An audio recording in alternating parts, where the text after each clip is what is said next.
ఇలా మెజార్టీగా ఆర్టీసీలో 10 సంఘాలు ఉంటే 10 సంఘాల్లో 6 సంఘాలు జేఏసీగా ఏర్పడి సమ్మె నోటీస్ ఇవ్వడం జరిగింది.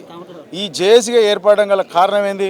ఆర్టీసీలో కార్మికులు పడుతున్న సమస్యలు, వాళ్ళు పడుతున్న ఇబ్బందులు, వాళ్ళకి రావాల్సిన ఏరియర్స్ కానీ లేకపోతే ప్రభుత్వంలో విలీనం కానీ, ఎలక్ట్రిక్ బస్సులు ప్రైవేట్ పరం కావడం వల్ల కానీ, ఇలా పేరుకు ఎలక్ట్రిక్ బస్సులు ప్రైవేట్ అయితే కూడా వాళ్ళు గతంలో పిహెచ్పి బస్సులు తీసుకున్నాం.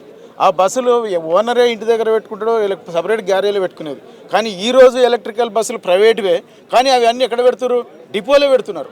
డిపోలని మొత్తం వాళ్ళకు గ్యారేజ్ అక్కడే, డీజిల్ అక్కడే, బ్యాటరీ అక్కడే, అంతా అక్కడే పెడుతున్నారు. కానీ మేమేమంటున్నామంటే కార్మికుల సమస్యలు పరిష్కారం కావాలంటే జేఏసీగా మేము ఏర్పడ్డాం, మీరు కూడా రండి అని మిగతా 4 సంఘాలకు లెటర్ రాయడం జరిగింది. కానీ వాళ్ళు ఇంతవరకు స్పందించలేదు. వాళ్ళు రాకపోవడానికి గల కారణాలు ఉండొచ్చు. అందులో 2-3 సంఘాలు ప్రభుత్వానికి అనుకూలంగా ఉన్నాయి.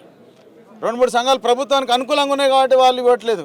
ఒక సంఘం ఏమో కేంద్ర ప్రభుత్వానికి అనుకూలంగా ఉంది కాబట్టి వాళ్ళు కేంద్ర ప్రభుత్వం తీసుకొచ్చిన ఈ ప్రైవేటైజేషన్ కాబట్టి దాని వాళ్ళు అనుకూలంగా లేరు. వాళ్లకు గవర్నమెంట్ అవసరం, కానీ కార్మికుల సమస్యలు అవసరం లేనట్టుంది కాబట్టి ఇవాళ వాళ్ళ సమ్మెలకు రావట్లేదు. కాబట్టి మేము ఇప్పటికైనా విజ్ఞప్తి చేసేది ఏంటంటే ఆర్టీసీ కార్మికుల సమస్యలు పరిష్కారం కావాలంటే, ఆర్టీసీ నిలబడాలన్నా, ప్రభుత్వం మన ఆర్టీసీ సంస్థను కాపాడుకోవాలంటే మీరు కూడా తక్షణమే మీరు మా జేఏసీలకు రాకపోయినా పర్లేదు, మేము చేస్తున్న పోరాటానికి వెనకాల ఉండి సమ్మెలో మాకు సపోర్ట్ చేస్తే బాగుంటుందని చెప్పి నేను మిగతా ట్రేడ్ యూనియన్లకు కూడా మేము తెలియజేస్తూ ఉన్నాం.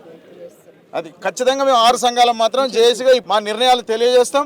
మేము ఈ 14 రోజులలో కూడా ఊరిగా ఉండకుండా కార్యాచరణ కూడా మేము ప్రకటిస్తూనే ఉంటాం ప్రతిరోజు అని చెప్పి, దీనికి కార్మికులు ఎవరు కూడా భయపడాల్సిన అవసరం లేదు.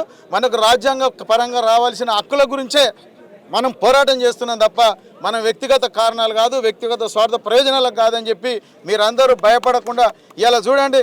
ఇలా ఆర్టీసీలో డ్రైవర్ కండక్టర్లు నరకయాతన అనుభవిస్తున్నారు. ఒక సింగిల్ డేకి ఒక గతంలో 7.5 గంటలు సిటీలో ఉంది, ఇవాళ 10 గంటలు, 12 గంటలు, 14 గంటలు చేసినా కూడా సింగిల్ డ్యూటీగానే ఇస్తున్నారు. 16 గంటలు చేస్తున్నట్టు డబుల్ మస్టర్ అంట. ఎక్కడ ఉందండి?